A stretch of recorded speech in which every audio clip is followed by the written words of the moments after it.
അയ്യോ ഇതൊക്കെ ഞാൻ ഒറ്റയ്ക്ക് ചെയ്തോളാം ചേച്ചി. ഞാനൊന്ന് നടുനിവർത്തണമെങ്കിൽ പാതിരാ കഴിയും.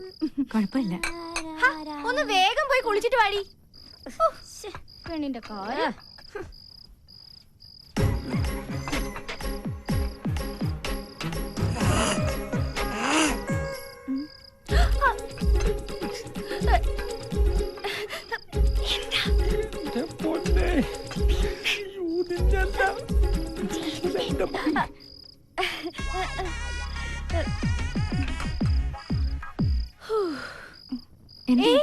എന്തോരം ജോലിയാ ചേച്ചി. ബാത്റൂമിന്റെ അടുത്തോടെ ആരും ഓടി പോകുന്നുണ്ടോ? എവിടെ? അവിടെ ഒന്നും ആരും ഉണ്ടാവില്ല. ഇവക്ക് വെറുതെ തോന്നിയതായിരിക്കും. പേടി പെണ്ണ്. നടക്കങ്ങോട്ട് ചേച്ചി. അത് കഴിഞ്ഞാ കിടന്നോളൂ കേട്ടോ. നടക്ക് നടക്കാൻ പറയട്ടെ.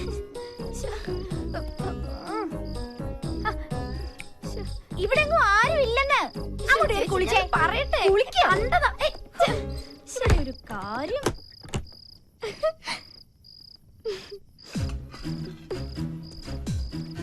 ലക്ഷ്മി, ലക്ഷ്മി, ലക്ഷ്മി, ഇവിടെ.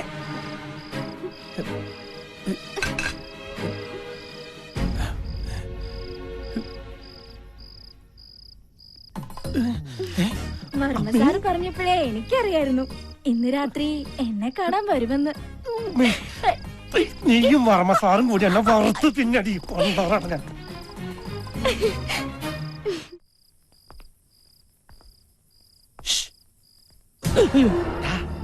അപ്പനാ? അപ്പനെന്താ ഇരുട്ടത്ത്? എന്തിയെ പേടിച്ചോ? ഇതല്ലാതെ അപ്പനിങ്ങനെ ഇരുട്ടത്ത് ഒന്ന് പല്ലടിച്ച് കാണിച്ചു കഴിഞ്ഞാ പിന്നെ ഇരുട്ട് വരെ പേടിച്ചു പോകൂലേ? ആദ്യേ അമ്മേനെ കാണാൻ അപ്പൻ അടുക്കള വഴിക്ക് ഒരു ശ്രമം നടത്തിയിടാ. എന്നെ തിരിഞ്ഞു പോലും നോക്കില്ല അവള്. മറ്റവള് നോക്കിയിട്ടുണ്ടാവുമല്ലോ. എന്റെ മോനെ. ഓരോന്ന് വരുത്തി വെച്ചിട്ട് നിന്ന് മൂങ്ങുന്ന കണ്ടില്ലേ? അതെ, അവിടെ തന്നെ നിന്നോ. ഞാൻ അമ്മയെ ഒന്ന് ചാക്കിട്ട് നോക്കാം. പിന്നെ ഈ ഇരുട്ടില് ചിരിക്കാതെ നിന്നോളണം. ഇതിലിരുട്ടേതാ അപ്പനേതാ? അത്രയ്ക്ക് കറുപ്പാണല്ലോ അപ്പന്. കറുപ്പ് നിന്റെ അപ്പനാടാ. ഇരുട്ടത്തപ്പ നീയൊക്കെ ഇരുട്ടി തപ്പൂടാ. അപ്പം വല്ല മോനായിരുന്നെങ്കിൽ രണ്ടടിയെങ്കിലും കൊടുക്കായിരുന്നു. ഇപ്പൊ അതും പറ്റില്ല.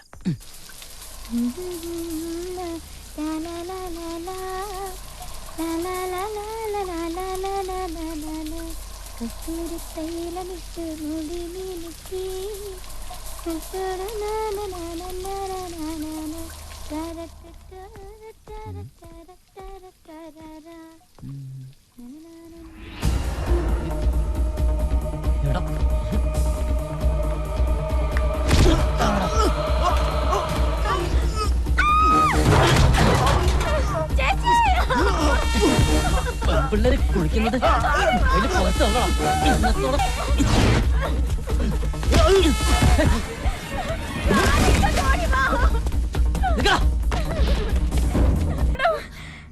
കുളിക്കുമ്പോ ഞാൻ അറിയാത്ത മൊബൈൽ ഫോണില് ക്യാമറയിൽ എന്നെ വിട. ഞാൻ പറയട്ടെ. വേണ്ട, ഒന്നും പറയണ്ട.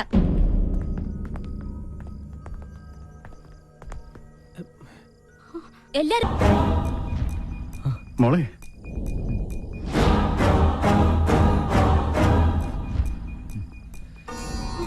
മാഡം, ഈ സാറല്ല, അവനാ ആ തോട്ടം നനയ്ക്കുന്ന പയ്യൻ. ഈ സാറ് വന്ന് പിടിച്ചപ്പോഴാ ഞാൻ പോലും കാര്യം അറിയുന്നത്.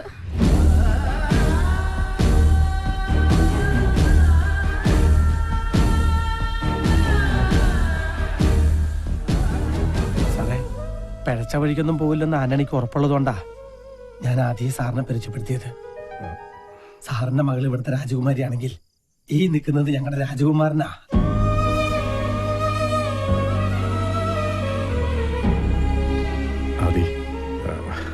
എന്റെ മോള്. സാറത് കാര്യമാക്കണ്ട. സ്വന്തം നാട്ടുകാരന് തല്ല് കിട്ടിയപ്പോ ഇദ്ദേഹത്തിന് വേദനിച്ചിട്ടുണ്ടാവും. കുഞ്ഞുനാളിൽ ഒരുപാട് എടുത്തോണ്ട് നടന്നിട്ടുള്ളതാണേ. ആ സ്നേഹവും വാത്സല്യം കൊണ്ട് പറഞ്ഞതായിരിക്കും. പാവം. അതി, അന്നി പറഞ്ഞതിൽ ഒരു തെറ്റുമില്ല. തെറ്റുകാരി എന്റെ മോളാണ്. മോളെ, ഇന്ന് വരെ ഈ തറവാട്ടിൽ ഒരു പെണ്ണും ആണിനെ അടിച്ചിട്ടില്ല. മോള് ആദ്യോട് മാപ്പ് പറയാൻ. മാപ്പ് പറയാനുള്ള തെറ്റൊന്നും സാറിന്റെ മകള് ചെയ്തിട്ടില്ല. ഇങ്ങനെ ഒരു സാഹചര്യത്തിൽ കണ്ടാൽ ആരായാലും തല്ലിപ്പോവും. പിന്നെ മേഡത്തിന് അറിയാതെ പറ്റിപ്പോയൊരബദ്ധം. ഞാനത് ക്ഷമിച്ചിരിക്കുന്നു. അബദ്ധം പറ്റിയവരോട് ക്ഷമിക്കുന്നിടത്താണ് നമ്മുടെ മനസ്സിന്റെ മഹത്വം നമ്മളെ കാണിക്കേണ്ടത്. Good night.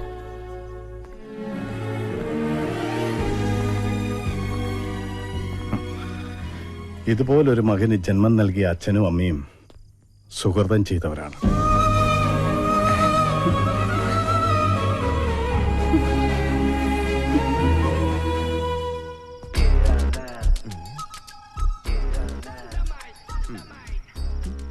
ബ്ലൂടൂത്ത് ഓണായി. ഈശ്വര സാധനം കിട്ടണമേ.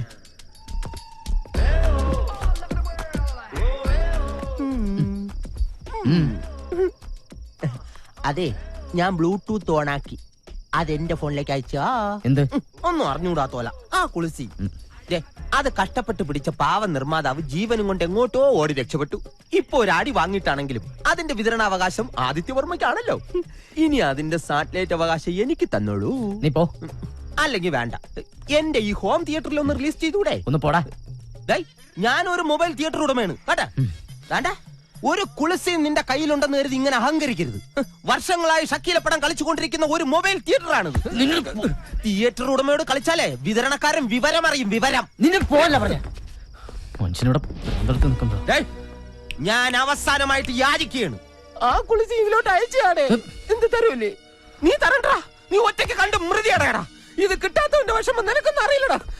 ഞാൻ ഇന്ന് എങ്ങനെ ഉറങ്ങുമെന്തോ. നിനക്കറിയോ, വിനാശകാലത്ത് ഏത് നല്ല തറവാട്ടിലും ഇതുപോലുള്ള അസുരവിത്തുക്കൾ വന്ന് ജനിക്കും. ശരിയാ. അതുകൊണ്ടാ ഞാൻ എന്റെ മോനെ കൊണ്ട് അവളെ കല്യാണം കഴിപ്പിക്കാത്തത്. കാണാനൊക്കെ സുന്ദരിയാ, പക്ഷേ മനസ്സ് രാക്ഷസിയുടെ. ഏട്ടത്തി പറയുന്നത് ശരിയാ.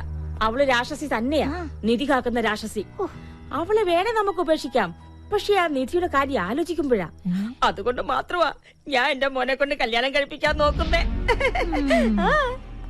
എന്റെ ഭഗവാനെ, ഇതൊന്നും കാണാൻ ഇടവരുത്താതെ നീ നാത്തൂനെ നേരത്തെ വിളിച്ചത് എത്ര നന്നായി.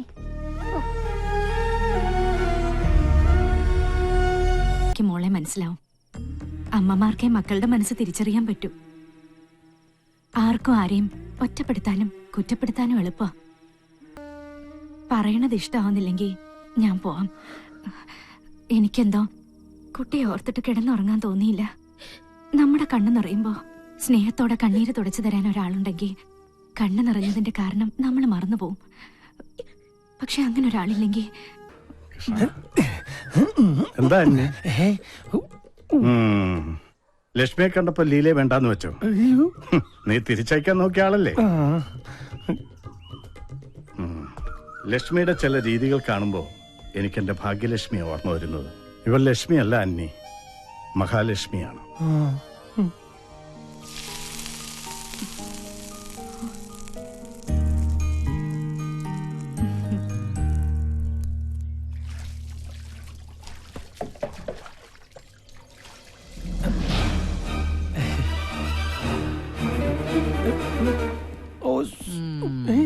എന്താപ്പാ മോനെ, എത്രയും പെട്ടെന്ന് നിന്റെ അമ്മേനെ ഇവിടുന്ന് പറഞ്ഞയക്കണം. അത് നടക്കില്ല. എങ്ങനെങ്കിലും പറഞ്ഞയച്ചാ പറ്റൂ. അപ്പൻ അവളുടെ അടുത്ത് നിർത്തിയിട്ട് അമ്മ പോകുന്നു തോന്നണ്ട. എങ്കിൽ ഞാൻ ഇവിടുന്ന് പോവാം. അതെന്താ? കാപ്പി പിടിച്ചിട്ട് പോയാ മതി. അപ്പന്റെ ലവർ വിളിക്കുന്ന ചെല്ലി. മോനെ, എത്രയും പെട്ടെന്ന് ഇവിടുന്ന് പോയില്ലെങ്കിൽ ഈ അപ്പന്റെയും നിന്റെ അമ്മയുടെയും കല്യാണം നിനക്ക് കാണേണ്ടി വരും. അതാണ് എന്റെ തലവരെയെങ്കിൽ അത് JCB വെച്ച് മാന്തിയാലും മായൂരില്ലോ. അപ്പൻ ടെൻഷൻ അടിക്കാതിരിക്കേ. ഞാൻ ഇപ്പൊ തന്നെ അമ്മയോട് സംസാരിക്കാൻ പോവാ. ഒന്നില്ലെങ്കിൽ അമ്മയുടെ തെറ്റിദ്ധാരണ മാറണം, അതല്ലെങ്കിൽ നമുക്ക് എല്ലാ സത്യവും തുറന്നു പറഞ്ഞ് ഇവിടെ നിറങ്ങാം. അത് പിന്നെ ഞാൻ കാരണം അപ്പന്റെ അമ്മയുടെ സ്നേഹവും വിശ്വാസവും നഷ്ടപ്പെടാൻ ഞാൻ അനുവദിക്കില്ല. ആദി, ആരും അറിയാതെ നീ ലക്ഷ്മിയോട് സംസാരിച്ചാ മതി. അറിയട്ടെ, അറിഞ്ഞാലെന്താ? സ്വസ്ഥമായൊരു ജീവിതം ഇല്ലെങ്കിൽ തൊഴിലും കാശും ഉണ്ടായിട്ട് എന്താപ്പാ കാര്യം?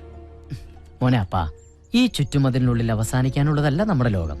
എന്നാലും അപ്പം ടെൻഷൻ അടിക്കാതിരിക്കാൻ നോക്കട്ടെ.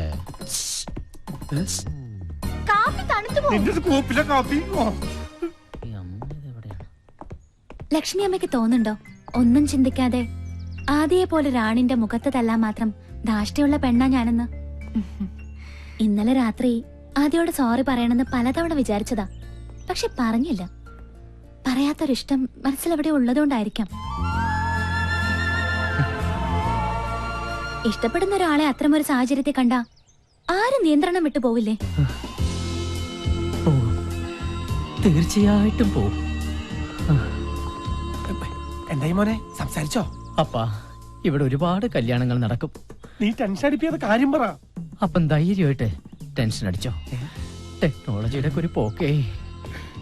എന്റെ കാര്യവും പോക്ക. ചൂണ്ടയിൽ കൊത്തുമീനെ അങ്ങോട്ട്. ഈ മീനുകൾക്കൊന്നും ഒരു നാണമില്ല. അതങ്ങനെ കുളിസിയും കണ്ട് വളരുന്ന മീനുകളല്ലേ? പത്രമൊക്കെ പിന്നെ വായിക്കാം. എന്റെ കൂടെ ഒന്ന് വന്നേ.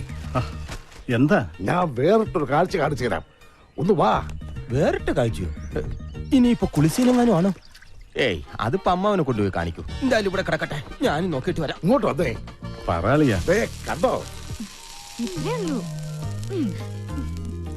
ആ, എന്റെ ചന്ദ്രപതിയുടെ പ്രാർത്ഥനയുടെ ഫലമാ. എന്ത് മിന്നു ദോശ ഇടുന്നത്? ക്ഷേത്രങ്ങളായ ക്ഷേത്രങ്ങൾ മുഴുവൻ മുട്ടിറക്കി എന്റെ മുട്ട് മുഴുവൻ നീരാകളിയാ. മുട്ടിറക്കാ പിന്നെ മുട്ടിനല്ലാതെ പെടലിക്ക് നീര് വരൂ.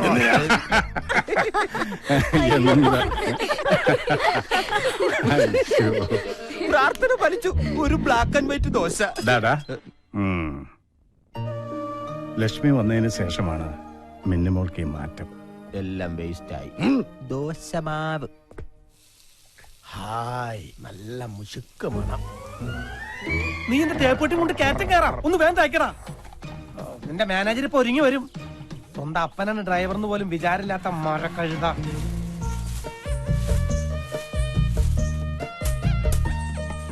ആണ് സഖി ഞാൻ വെറുമൊരു പാമ. നീ ഇവിടെ പൊട്ടനാന്നുള്ള കാര്യം മറക്കണ്ടാട്ടാ. പൊട്ടന്മാർക്ക് സംസാരിക്കാൻ പാടില്ലെന്നല്ലേ ഉള്ളൂ. പാടാലോ. പാടാത്ത പൊട്ടനും പാടൂ, പാടാത്ത അയ്യോ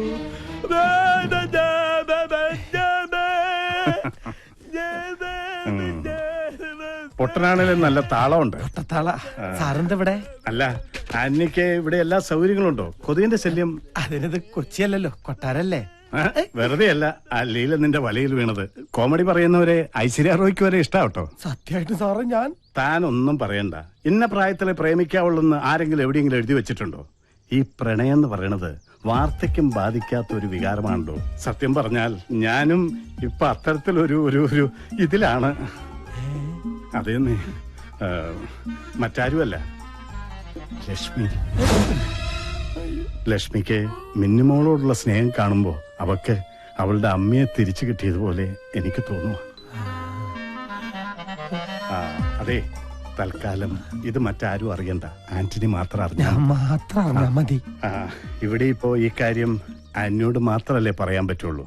അതെ, എന്നോട് തന്നെ പറയണം. റൈറ്റ്. നമുക്കേ അത് പറഞ്ഞാൽ മനസ്സിലാവുള്ളൂ. സമയമാകുമ്പോ ആന്റണി തന്നെ ലക്ഷ്മിയോടൊന്ന് സംസാരിക്കണം. ലക്ഷ്മിയോട് ഞാൻ പറയണം. എനിക്ക് നേരിട്ട് പറയാൻ ഒരു ഇതല്ലേ അതുണ്ടാവും. സ്വർഗത്തേക്കാൾ സുന്ദരമായ എന്റെ കർത്താവേ. ആന്യ വല്ലതും പറഞ്ഞു കാണുമോ? ചായ കൊണ്ട് വരുന്നുണ്ട്. ഇനി എങ്ങനെ ഫേസ് ചെയ്യും? എവിടെയാ തുടങ്ങേണ്ടത്?